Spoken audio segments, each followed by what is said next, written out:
cannot understand European venture dynamics without understanding how public capital actually works.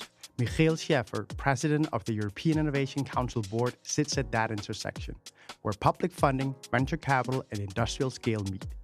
In this fireside, we'll focus on execution, how the EIC works with VCs, corporates, and institutions to turn deep tech into European scale.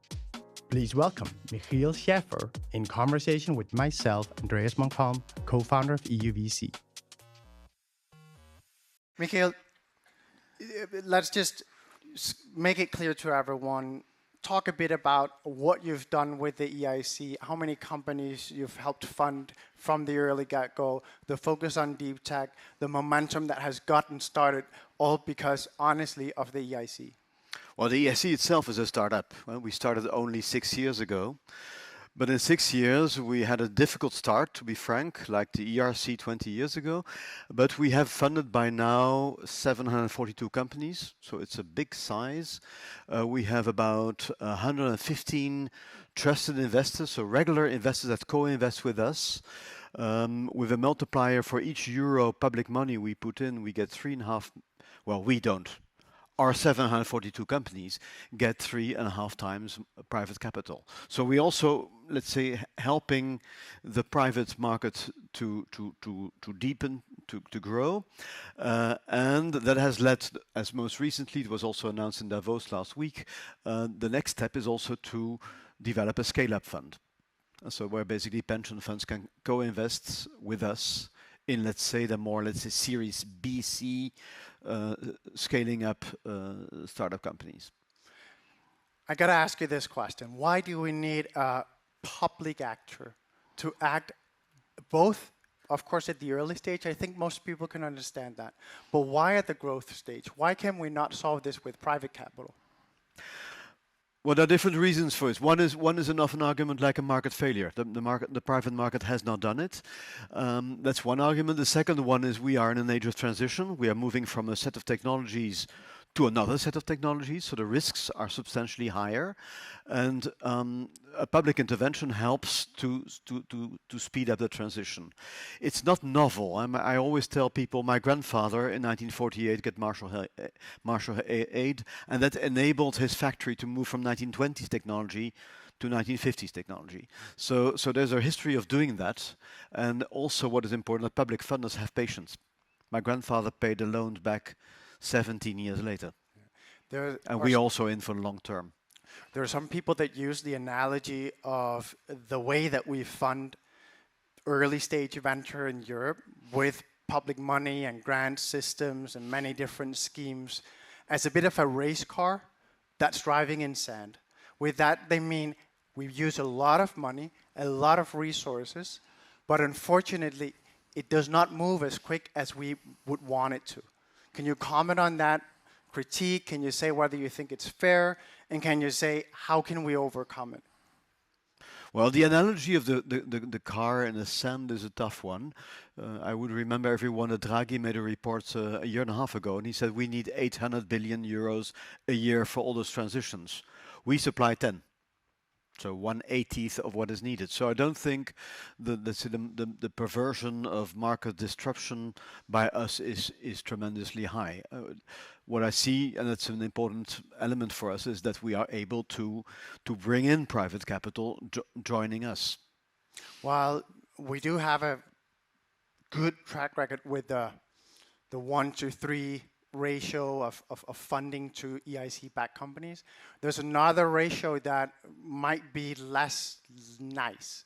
And that's the fact that 45% is at least the number I've seen reported, you might want to correct me on that, actually do not get VC funding to match your grants. Can you talk a bit about what's going wrong, so to say? Why is it that there are companies that are backed by the EIC that the private markets then do not go in and back? Well, just to reverse your figure, 55% of companies do get relatively easily funding.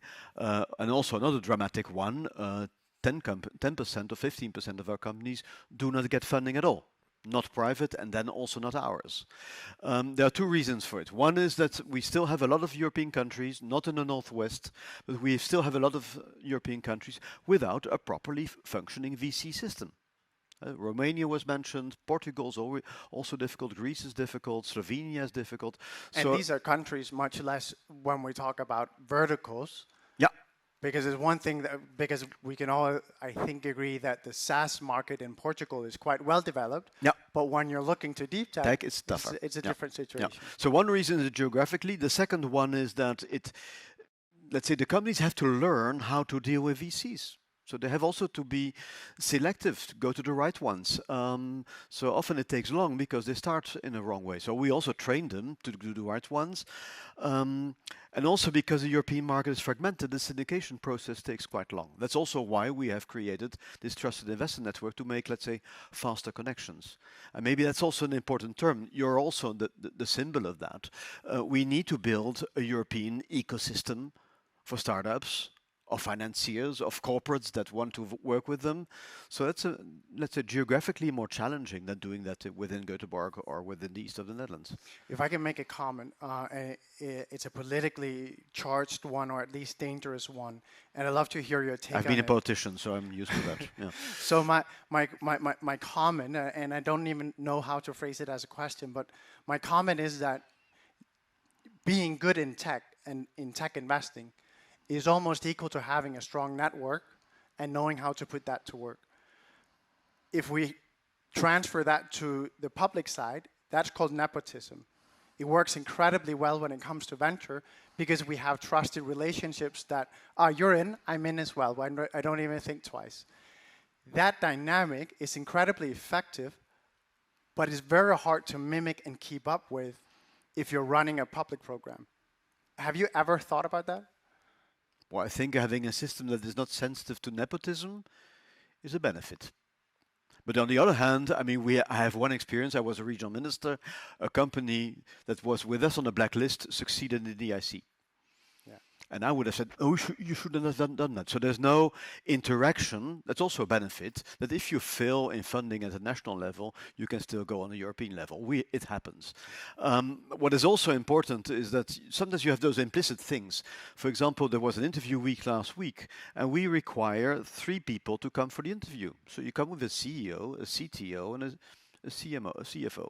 So basically, we foster naturally teams starting companies, also often multinational teams.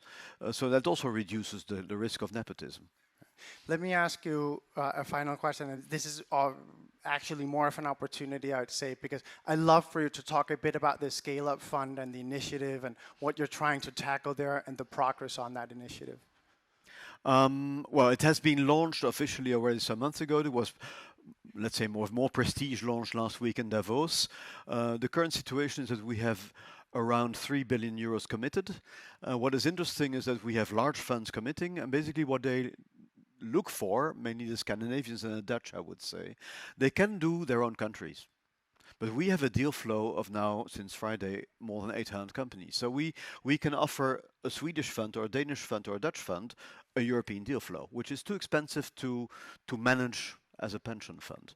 And that's an important reason. And it's also, let's say, if we take the elite of the elite, so let's say the 60, 70 larger companies, it's companies that are getting close to a good EBITDA and basically are moving to a possible exit within 5 years, an IPO, if by then there's an IPO market by then, or going to private equity. So we also have now, let's say, a substantial portfolio of companies that are more industrial and more developed commercially, have a turnover of 50 to 100 million euro turnover, and basically are becoming safer investments. Yeah. I want to give you the opportunity to say to the group here, and this is one of the reasons why I love the Go West conference, it's incredibly strong corporate executive ecosystem that's built around Go West. Can you just give one final statement? What would you want to say to that group in the audience, the corporate executives? What's important that besides, let's say, the funding part, we need our startups to be able to align with larger corporations as clients, sometimes as investors, but mainly as clients, or sometimes as industrial partners to industrialize. So it's important to have those connections. We do that with so-called corporate days, but we are looking for more courage on behalf of corporates.